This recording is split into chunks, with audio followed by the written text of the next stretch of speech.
Donc, on va commencer par voir une petite définition de la TEI. C'est quoi la TEI exactement? Et après, on va continuer avec une brève introduction au langage de balisage. On va voir des exemples des types de langage de balisage. Et puis après, on va se concentrer sur l'XML TEI, à quoi ça ressemble et comment ça marche exactement, comment l'utiliser. On va essayer de faire un petit exercice rapidement pour voir exactement comment ça marche et pour essayer de les prendre en main un peu. Et après, on va voir les schémas personnalisés. C'est un sujet qui est de plus en plus utilisé et important. Et surtout quand on rencontre des corpus qui peuvent être singuliers puis uniques. Donc, des fois, on a besoin de schémas personnalisés. On va voir comment l'utiliser et comment ça marche. Et après, bon, je vous donnerai plus de ressources pour aller plus loin et pour vraiment vous y mettre si vous avez besoin après.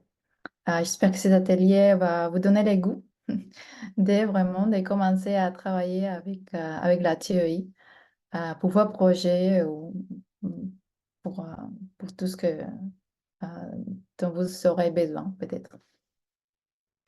Donc, c'est quoi la TEI exactement? Est-ce que vous avez déjà entendu parler de la TEI? Non? Ok, très bien. Donc, la TEI, selon la définition qu'on retrouve sur la page d'accueil du site de la TEI, TEI, ça veut dire Text Encoding Initiative en anglais. C'est les consortiums qui développent et maintiennent collectivement la norme ou les normes, les standards, on va dire, pour la représentation des textes sous forme numérique. Son principal objectif est un ensemble de lignes directrices, des guides, des normes, encore une fois, qui précisent les méthodes de codage des textes lisibles par la machine, principalement dans les domaines des sciences humaines, des sciences sociales et de la linguistique. Là, on peut voir sur le site de la TEI, vous pouvez voir là les normes, les standards pour l'utilisation de la TEI qui a été développée par la communauté scientifique, par les consortiums de la TEI. Et là, on peut les retrouver en plusieurs langues, y compris le français. Et là, vous pouvez vraiment, c'est très riche, c'est très bien documenté en général. Donc, vous pouvez aller voir après euh, et, pour, et pour vous familiariser un peu plus avec et les différents éléments, les attributs, euh, aller chercher ce dont vous avez vraiment besoin pour vos projets. Donc, euh, c'est la TEI, comme on a mentionné, va fournir un standard des normes pour le balisage des corpus littéraires et scientifiques en XML. Et l'XML est un langage de balisage extensible. Est-ce que vous connaissez déjà quelques langages de balisage?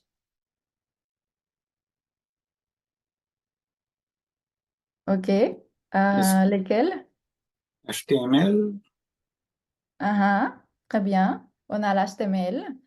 Ça veut dire Hypertext Markup Language en anglais.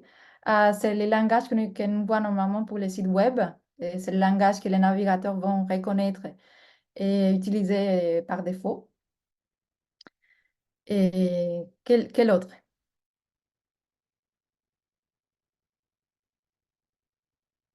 Non, ok. Ouais, je vais vous montrer. Pas de souci. On a aussi, par exemple, les KML. Les KML. Keyhole Markup Language, c'est le langage qu'utilise Google Maps.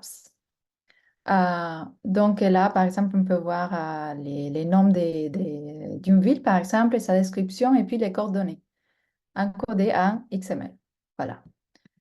Et on a aussi les RDF, Resource Description Framework, en anglais, qui est très utilisé pour les catalogues de bibliothèques, par exemple. Et c'est l'un des langages qu'on utilise beaucoup dans les milieux du web sémantique. Aussi, là, on peut décrire un élément et puis même en relation avec d'autres. Donc, c'est vraiment très utile, surtout pour le web sémantique. Et on a aussi les SVG, Scalable Vector Graphics. C'est pour des images numériques. Là, ce code-là va dessiner cette image ici qu'on peut voir. C'est un peu petit, mais un peu petite. Mais les carrés verts avec les cercles jaunes et les lignes, tout ça a été dessiné. C'est ces codes-là en SVG. C'est un exemple. Et puis, on a aussi les OOXML, les Open Office XML. C'est pour les documents Word, par exemple, pour les présentations sur PowerPoint aussi. Donc là, vous voyez un exemple. Ce qu'on a là, on l'a ici en OOXML. Voilà. Vous voyez ici les codes, un peu l'arrière-plan, et puis là, ce que ça donne, normalement, quand on voit un document Word. Et, donc, l'XML fonctionne en tant qu'une base de données. Normalement, comme on va l'avoir comme une base de données textuelles. Et la TEI va fournir les standards, les normes pour structurer et maintenir cette base de données. Donc, par exemple, l'XML TEI va permettre d'organiser l'information dans les textes, la forme d'un document, du texte. Par exemple, on aura, par exemple, dans un texte, on a normalement des entêtes, par exemple, des paragraphes ou des vers, si on travaille sur un poème. On a des différentes sections, par exemple, et avec des entêtes dans les sections, par exemple. Tout ça peut se faire avec l'XML theory. On peut structurer un document et puis lui donner une forme. Normalement, on suit la forme du document même, mais ça n'empêche qu'on pourrait l'organiser d'une forme différente si on peut aussi. L'XML Theory permet aussi d'ajouter des couches d'informations. Normalement, on peut même dans un texte, on peut l'enrichir avec l'XML Theory, on peut encoder, on peut ajouter des éléments d'interprétation, d'analyse, des notes, des annotations, même lier des images au texte pour la transcription, pour son utilisation après d'une manière on va dire, plus, plus aisée aussi. Et c'est vraiment très pratique. Et on va voir après ces exemples de comment ça peut se faire. Et puis, c'est très important, cette partie-là. L'XML Theory va permettre l'échange, l'interopérabilité et la réusabilité des données textuelles. Donc, avec l'XML Theory, on va pouvoir échanger l'information, on va pouvoir exploiter l'information de différentes façons et en utilisant différents outils et passer de l'un à l'autre sans perdre l'information. Pardon. Et puis, on peut même faire et produire, générer plusieurs sorties des documents en différents formats à partir d'un seul document source, ou plusieurs des fois, mais en XML. Et je vais vous montrer ici quelques projets qui utilisent déjà l'XML. On va voir vraiment, c'est vraiment cool comment on peut utiliser l'XML pour faire des choses vraiment très bien. Là, c'est les projets Walter Benjamin en édition numérique. Et là, c'est l'un des documents qu'il s'explore. Et puis là, on voit déjà l'image du document source. Et puis là, on peut les lire. Comme ça, c'est la transcription. Des fois, on a, comme vous savez, comme vous voyez là, du texte qui a été euh, souligné ou et, comme c'est comme une tâche là pour voilà, c'est vraiment c'est cool, n'est-ce pas? Et puis là, on a aussi un autre projet qui s'appelle The Poetry Project et c'est une collection de poèmes. Et puis là, par exemple, on a un poème The Eclipse et là, on peut voir différentes versions, différentes. On a beaucoup de couches d'informations là euh, qui ont été encodées et qu'après, on peut montrer de différentes façons. Par exemple, là, on peut voir vraiment tout l'appareil critique et avec des différentes versions, on ajoute le numéro de ligne, par exemple, l'index où on les cache. On peut avoir, par exemple, les manuscrits, la transcription, et non, le manuscrit, c'est là. Et puis, on a des notes, et c'est vraiment, c'est très riche et très pratique aussi. Et on a aussi, bon, là, vous voyez, on a plein d'exemples où vous allez trouver vraiment des éditions vraiment très riches, avec beaucoup d'informations et des faciles navigations aussi.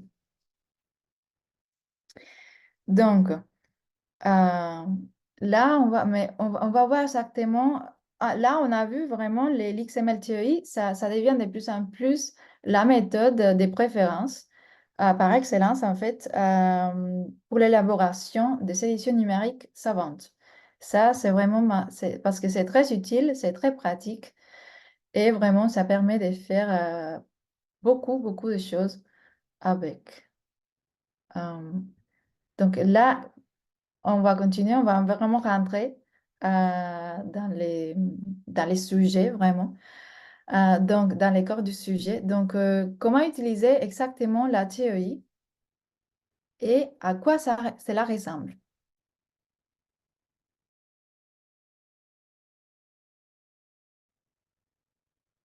Pour arriver à ça, je vais vous montrer rapidement quelques exemples pour vous montrer un peu les structures. Et après, on va aller voir exactement un peu comme toutes les facettes. Et puis des exemples, des différents exemples qu'on peut utiliser selon les types de textes et les types de corpus que vous allez encoder en XML Theory. Et puis, on va faire un petit exercice tous ensemble pour commencer à se retrouver un peu là-dedans. Donc, ici, c'est un fichier XML Theory. Donc, là, normalement, on commence par ça. Ça va définir les fichiers, les documents en tant que fichier, en tant que document XML, avec la version et puis l'encodage TF8. Et puis, on commence avec la théorie en tant que telle. Et puis, on a les namespace. Et puis là, on commence avec la théorie header. Là, on aura on va dire l'entête du document où on va mettre les métadonnées du document, du texte.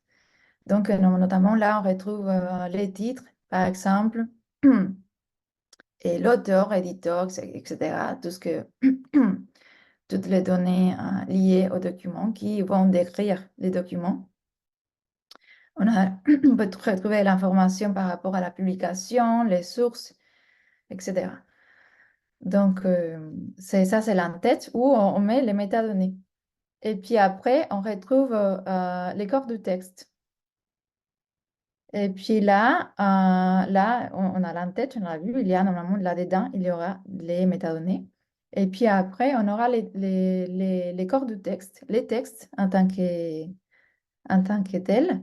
Et puis là, on retrouve les bodies, on peut retrouver des entêtes, des sections. Là, par exemple, là, on a un en-tête, et puis une en-tête, et puis après, on a un paragraphe. Et même dans les paragraphes, on peut encoder encore des éléments, des, des, des parties du texte d'une façon particulière, soit pour la mise en forme. Par exemple, ici, on va mettre ces textes-là, on va augmenter la taille de la police de ces textes-là, par exemple, ou on va mettre des références, des liens, des hyperliens qui vont renvoyer à un autre texte, par exemple. Et c'est vraiment, on peut faire plein de choses. Et puis ça c'est un peu la structure générale de l'XML. Donc là, je vais vous présenter cette ressource. C'est un site web, TEI by Example. Ça a été développé aussi par les consortiums de la TEI. Et c'est vraiment un site qui est très pratique. Là, vraiment, on retrouve des tutoriels, des exemples, même des exercices pour apprendre à utiliser la TEI. Et même selon, on peut aller voir des exemples selon des types de textes, des corpus plus spécifiques, comme par exemple juste des textes, des romans, de la prose ou des poèmes pour une élection critique, par exemple. Quand on va transcrire, par exemple, utiliser des manuscrits ou des documents anciens. Vraiment, c'est un site très riche. Malheureusement, ce n'est qu'en anglais pour le moment. Mais bon, peut-être un jour, vous allez pouvoir aider à les traduire vers les Français pour les francophones. Peut-être un jour, ça sera possible. Donc, mais là, vous voyez, vraiment, je recommande fortement parce que c'est vraiment un site qui est très, très bon. On peut aussi utiliser la TEI. On va avoir des éditeurs. Normalement, là, j'ai mis 3 exemples parce que ce sont, je pense, les plus utilisés en ce moment, mais il y en a plus. Donc, des éditeurs pour l'XML. On a le logiciel Oxygen. Je ne sais pas si vous en avez entendu parler. C'est un logiciel propriétaire pour l'édition en XML. Et là, on a aussi VS Code avec l'extension Scholarly XML pour ceux qui aiment euh, et- coder ou qui sont plus à l'aise avec les langages des codages en général. C'est un environnement vraiment de codage. Donc, ça ressemble à ça, par exemple. Les VS Code, c'est ça. Et puis, on a LiveWriter. C'est une plateforme pour l'encodage XML qui a été développée assez récemment. Je vais vous montrer. Ah.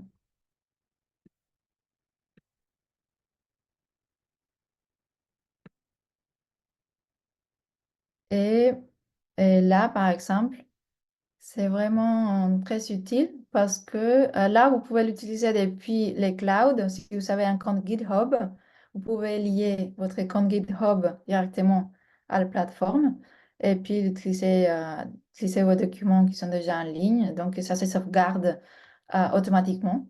Ou vous pouvez bien sûr importer un document depuis votre appareil et même utiliser des templates ou des modèles ou même des exemples pour vous aider à commencer. Donc, on va prendre un exemple. Par exemple, celui-là.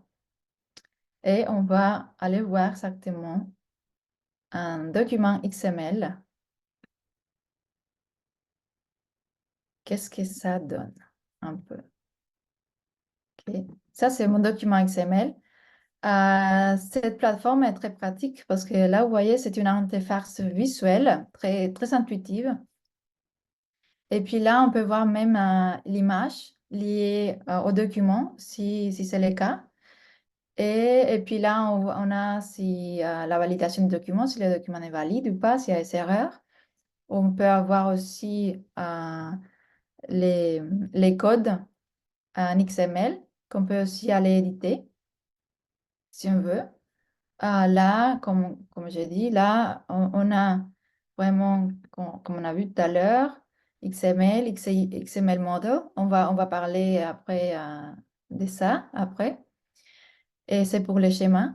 Et puis après, on a même ici une feuille de transformation, mais ici, on commence vraiment la théorie avec la théorie header où on a les métadonnées du document, et titre, et auteur, et organisation, pardon, responsable de l'information par rapport à la publication, etc. Et pour les droits aussi, tout ça, c'est là. Et après, on a ici, on arrive ici, on arrive au corps du texte, body, c'est ça qu'on voit ici déjà, ici. Et puis là, on peut vraiment encoder et continuer à travailler là. On a vraiment ici, on retrouve à gauche euh, les structures du document pour nous aider à les naviguer. Et puis aussi les markups. Et là, on peut aller voir, par exemple, un paragraphe spécifique et puis aller voir exactement où c'est. Et puis les balises qui sont dedans. Et puis là, par exemple, on voit ça. Et puis après, on peut le voir là, ici, à droite, l'encodage de ces paragraphes-là, par exemple. Donc, on va faire un petit exercice tous ensemble à partir de cet exemple-là, si ça vous dit. Et donc, par exemple, on a ce document-là, et c'est un passage de Virginia Woolf. C'est en anglais, désolé, la plateforme est en anglais. Je sais qu'ils sont en train de la traduire vers le français, mais c'est pas, pour le moment, on est là qu'en anglais. Euh, J'espère que la version en français va venir très bientôt. Là, on a un texte en anglais. On va juste chercher quelques éléments qu'on peut retrouver normalement dans un texte et qu'on pourrait venir encoder ici pour voir exactement comment on pourrait les faire, les balises qu'on peut utiliser pour ce type de choses. Et puis là, en général, comment utiliser cette plateforme qui vraiment est très bonne pour, euh, pour, euh, pour travailler avec de l'XML Theory. Donc, comment est-ce qu'on pourrait encoder, par exemple, des éléments ici? Par exemple, un nombre de personnes, un élément que vous voudriez venir encoder. Soit une section, par exemple, on peut faire une section, une autre section à partir d'un élément. Par exemple, on va mettre ces deux, c'est un exemple, ces paragraphes-là dans une section. Et donc, on peut dire division. Et puis, normalement, on souligne le texte et, et puis après, on cherche la balise. Et puis là, on peut ajouter des attributs qui vont comme décrire un petit peu, ajouter une couche, des fois un peu sémantique, des fois et structurelle à mon document. Et par exemple, ici, on va dire number et on va mettre, c'est la section numéro 1.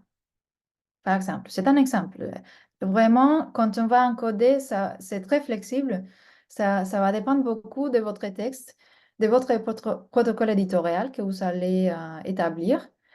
Et même ça, des fois, ça peut changer, ça peut évoluer au fur et à mesure que vous commencez à encoder et à retrouver des éléments intéressants, que vous analysez votre texte. Et puis là, vous pouvez continuer à ajouter de l'information.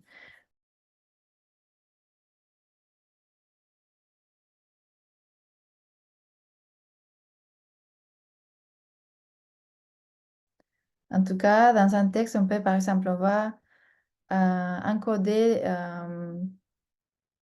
Mrs. Dalloway comme une entité, une personne. Et puis là pour les entités, on a vraiment les balises qui sont déjà là. C'est plus simple, mais on peut aller là aussi, pareil. Et puis mettre first name. Et puis là, on a first name. On va dire à certains petits hi, par exemple. Et puis, on dit OK. Et puis, ça met déjà la balise.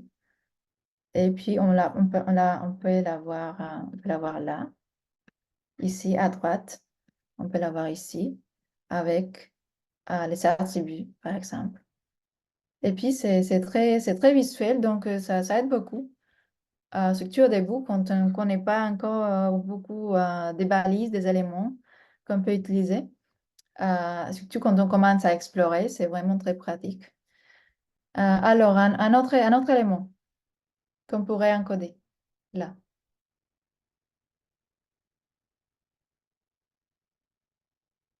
OK, un lieu. Ici, je pense Bond Street, c'est un lieu, n'est-ce pas? Et donc là, par les lieux, on peut aller directement là ou encore là. On va utiliser ça. Dark Place. Et puis là, on peut même déjà mettre les liens vers l'élément sur Wikidata ou sur VIAF. C'est vraiment, c'est très bon. Par exemple, on va dire Bond Street, on va mettre ça. Et puis, on peut les mettre aussi sans les liens. On peut les mettre sans les liens aussi. Pas de problème. Et puis, on va mettre ça. On va ajouter encore une fois hi, par exemple. Et puis, voilà. On peut mettre plus d'attributs qu'on a déjà là. Et puis, ça va dépendre encore une fois de votre texte, de votre protocole éditorial. Et puis, OK. Et puis là, on voit place name. Et même avec on voit à droite là, la balise avec les attributs et puis tout ce qu'il faut.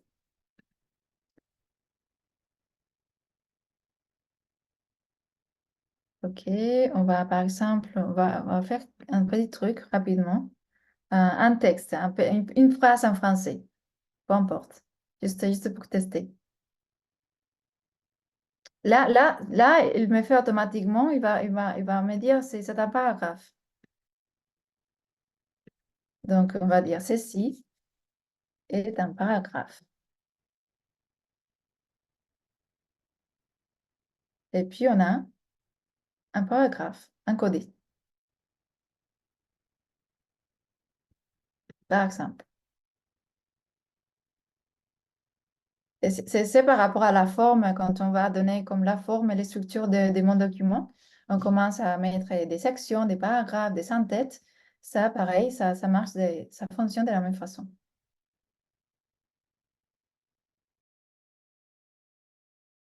OK, très bien. Est-ce que c'est clair d'abord? OK. OK, très bien. Donc, on peut continuer. Et là, on va passer à la prochaine étape. Euh, Ici, vous voyez là, Theory Hall. C'est là où on met, sur cette plateforme, on met les schémas. Et puis, ce sont des schémas qui ont été déjà développés par la communauté scientifique, par les consortiums de la TEI. Et là, on retrouve des fois déjà un peu des personnalisations selon, selon les types de documents, les types de textes que des fois on va encoder. Voilà. Et puis, mais c'est quoi exactement un schéma? C'est quoi exactement un schéma et pourquoi l'utiliser? Donc, le schéma, pour un document en XML, va être la référence que la machine va utiliser pour valider le document en s'assurant que celui-ci a les structures correctes. Ça veut dire que le document est stable, n'a pas d'erreur et que tout marche comme il faut, par exemple. Donc, déjà, comme j'ai déjà mentionné, la TEI a déjà développé quelques schémas personnalisés euh, qu'on peut déjà utiliser facilement. Et puis même ici, euh, avec la plateforme LiveWriter, on peut l'utiliser, on peut aller là et puis l'utiliser sans problème. Et puis, on peut aussi l'utiliser depuis ce site-là. Et c'est le même site du consortium de la TEI. Et puis là, on peut aller euh, et les récupérer c'est light, c'est comme de la théorie simplifiée. C'est comme les éléments basiques normalement qu'on pourrait retrouver dans un texte. Et puis, et on a d'autres par exemple, pour les théâtres, les manuscrits, par exemple, pour les corpus linguistiques ici. Et là, par exemple, normalement, on devrait utiliser ces formats-là, les RNG ou les RNG, oui, plutôt, qu'on va mettre après ici, par exemple. Là, on a les documents XML et puis on les met là. Normalement, c'est la deuxième ligne, XML Model, et c'est là, ici, euh, et href, où on met euh, les schémas vers les fichiers RNG pour les schémas, pour la validation du schéma, par exemple.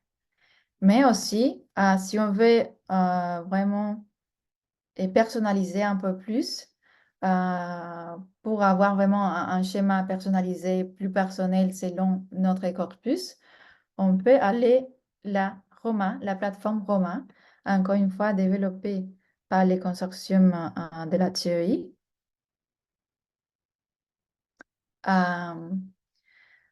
C'est là, c'est une interface visuelle qui va pouvoir nous aider à personnaliser notre schéma ODD. Et ODD, c'est l'extension, c'est le type de fichier qu'on va utiliser pour la personnalisation des fichiers, des schémas, pardon. Et là, ça veut dire ODD, One Document Does It All en anglais.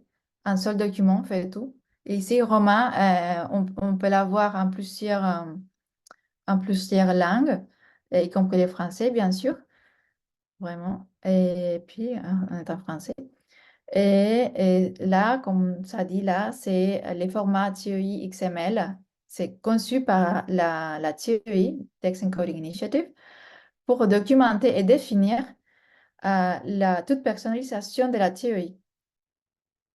Donc, et c'est ça qu'on va utiliser pour personnaliser notre schéma pour nos documents XML. Donc, et là, par exemple, prenons un exemple. Est-ce que vous avez un corpus qui vous intéresse, un type de texte qui vous intéresse? OK. Bon, on peut juste aller, par exemple, minimal. On va aller pour les minimales, par exemple, théorie minimale. Et on va commencer à ajouter des éléments qui pourront nous intéresser, par exemple. Donc, on fait ça. On commence ici. Et là, on a les métadonnées, encore une fois. On peut mettre un titre. Et puis, même la langue. Par exemple, on va mettre français. Et, et puis après, on va commencer la personnalisation. Et puis là, vraiment, on peut commencer à ajouter des éléments ou même des attributs. Par exemple, là, qu'est-ce que vous aurez peut-être besoin? Qu'est-ce que vous aurez besoin peut-être d'ajouter dans un document? Donc, par exemple, on va ajouter des dates, on va ajouter des descriptions, par exemple. Euh, on a des divisions, et puis après, on peut avoir des divisions, des sections numérotées pour avoir comme une division, et après, dans cette division, une autre division, une autre section dans la section plus large. Donc, on peut avoir ça aussi, par exemple, pour avoir comme aussi diviser notre texte en idées, euh, l'un d'une de l'autre, dans l'autre. Donc, voilà, on peut avoir un email, OK. On peut avoir beaucoup d'autres choses.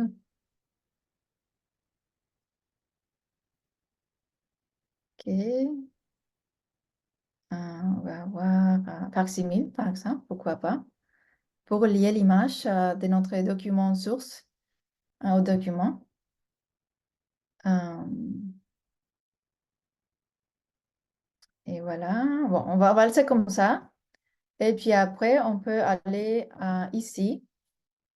Et normalement, on peut soit, ça va dépendre de vos besoins. Vous pouvez aller déjà télécharger les documents en ces formats, et schéma Relax NG ou Relax NG en syntaxe compacte.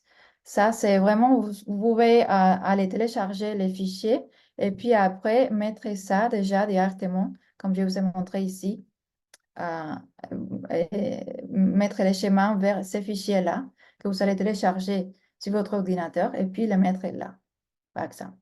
Et ça va le faire, ça va marcher, normalement. Après, euh, si vous voulez aller personnaliser un peu plus, de façon plus approfondie, vous pouvez aller télécharger les fichiers ODD et puis commencer à ajouter des éléments plus précis, plus, plus spécifiques selon selon vos besoins, de façon plus, des attributs, comme il y a vraiment une personnalisation plus à vous. Vous pouvez le faire parfaitement. Après, il faudra, une fois où vous aurez fini, et là, je vous montre encore une fois ici, sur théorie exemple, là, vous avez des tutoriels et des exemples de comment faire ça, si vous avez besoin, si vous voulez le faire. Vraiment, ce site est très bien. Malheureusement, c'est en anglais. Est-ce que vous parlez anglais? Ok, bon, parfait. Et là, vous voyez, ça ressemble un peu à ça, à un fichier ODD.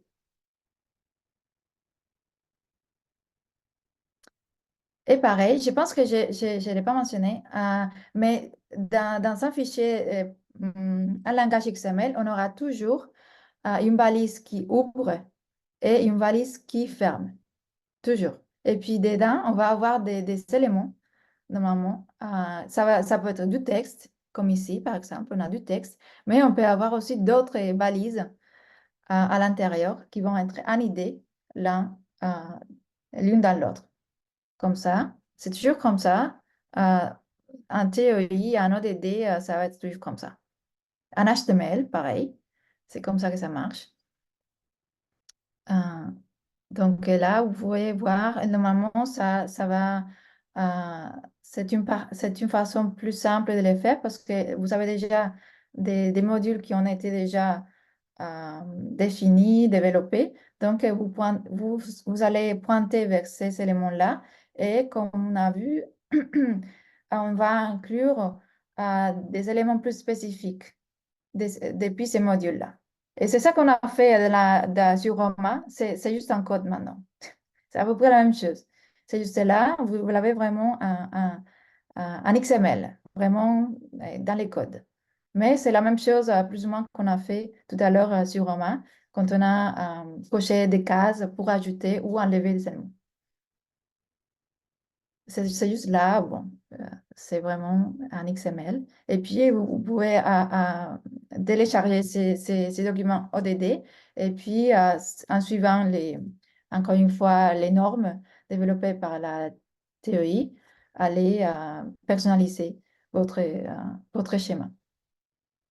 L'XML TEI, on peut vraiment commencer à ajouter des couches et de l'information des données, en fait. Donc, ça peut devenir complexe très rapidement, mais ça va dépendre vraiment de vos besoins, du texte, des corpus que vous allez encoder, que vous allez utiliser. Donc, et de l'information que vous voulez aussi encoder et utiliser après en tant que données. Parce que c'est ça que l'XML fait exactement. Elle va venir à permettre d'utiliser les textes en tant que données qu'on va pouvoir réutiliser et exploiter après de différentes manières. Et puis, ce qui n'a pas été encodé ne pourra pas être facilement exploité après. Parce que ça restera du texte, mais pas une donnée qui pourra être exploitée par un autre logiciel, par un autre outil. euh, ailleurs, qui ne traite pas les textes, par exemple. Donc, je vais vous montrer un petit exemple rapidement. J'ai du mal à voir euh, ici. Ok. Par exemple, ici, je vais vous montrer un petit exemple de comment on pourrait utiliser les données qu'on va encoder à l'intérieur des fichiers XML TEI. Et puis, utiliser ça pour retrouver les données, les textes en tant que données, et puis les utiliser après. On peut avoir, bien sûr, comme on a vu dans les éditions, dans les projets d'édition numériques, euh, des versions des textes. Les textes publiés en différentes versions, avec des couches d'informations, des notes, des transcriptions. On peut mettre ça et puis l'articuler d'une façon ou d'une autre. On a vu ça avec les exemples ici. Vous avez vu, vous avez du texte et puis vous pouvez faire des sorties en HTML pour les sites web et même en PDF ou d'autres types de formats. Et, et vous pouvez aussi aller retrouver les données pour faire des analyses, des visualisations, peu importe, c'est ça. On peut faire beaucoup de choses avec. Et puis là, par exemple, c'est centre de visualisation qu'on a fait au sein du projet d'édition de la revue The Indicator par les poètes et critiques littéraires lirantes. Et puis, à partir des numéros de cette revue-là, on a fait des visualisations pour voir à peu près, par exemple, ici, on recense un peu les sections par numéro. Et puis là, vous voyez là, il y a des données qui ne sont pas encore définies, qui ne sont pas là. Pourquoi? Parce qu'ils n'ont pas encore été encodés. Donc, ça reste du texte. C'est là, mais on ne peut pas l'utiliser en tant que donnée parce que ça n'a pas encore été encodé, par exemple.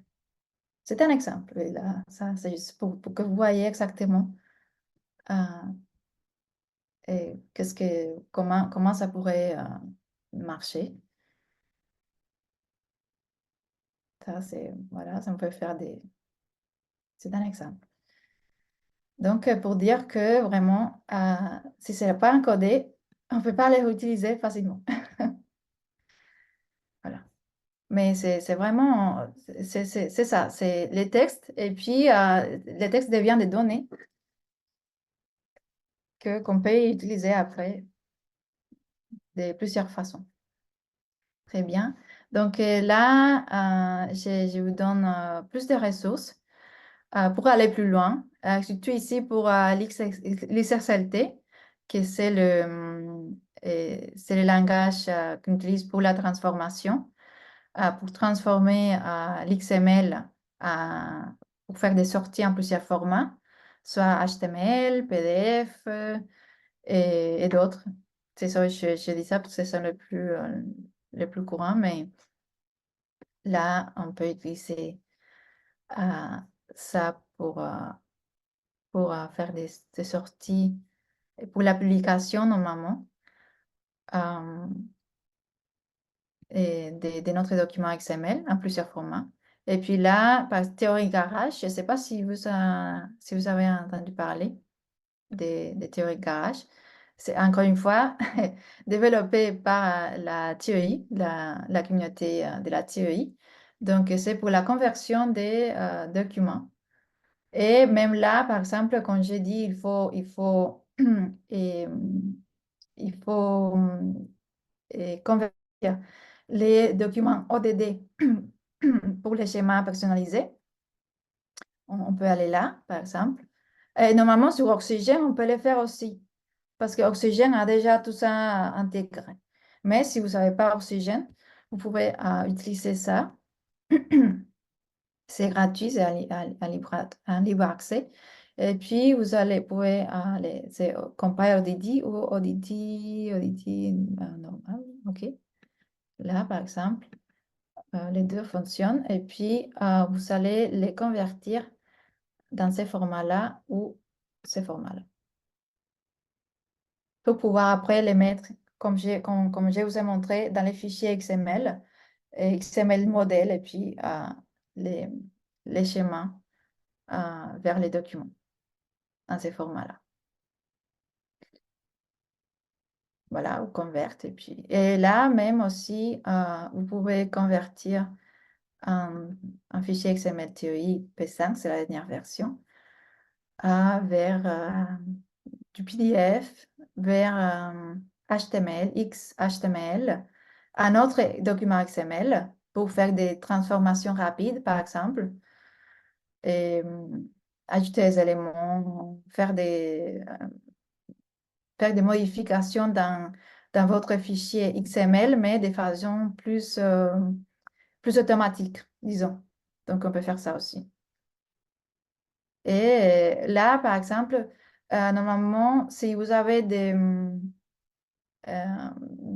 modifications ou vous voulez votre texte d'une façon plus spécifique, plus personnalisée, il va falloir faire une feuille de style, une feuille de transformation personnalisée. Donc, j'ai trouvé ces ressources pour faire ça, pour vous aider à faire ça, si vous avez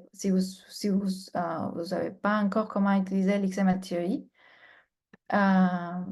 qui pourrait vous aider à générer une feuille XML, XSLT, une feuille de transformation XSLT pour ça. Pour faire ça, à partir il faut que vous fournissiez un fichier XML et puis comme un type comme un exemple de la sortie que vous voulez. Et puis là, ça normalement va générer la feuille de transformation selon cette information-là que vous avez fournie. Voilà, il faut juste se connecter avec un compte Gmail ou des courriels.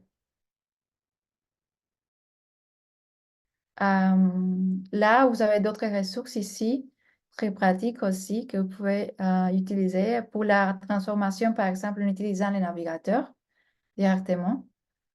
Et puis d'autres aussi. Euh, Et puis pour aller plus loin, pour en savoir plus et vraiment commencer à encoder vos textes en XML Theory. Vous savez, bon, je vous ai déjà parlé de la Theory Guidelines qu'on a vu là, TI by example. Et puis là, c'est vraiment en français, la théorie simplifiée. Là, c'est des normes pour l'encodage des textes électroniques. Mais c'est comme les schémas simplifiés, comme les éléments plus basiques de la théorie pour faire ça. Et puis, vous avez encore d'autres ressources que vous pouvez utiliser et pour aller plus loin avec la théorie. Ok. Je pense que c'est tout. Merci beaucoup pour votre patience et votre attention.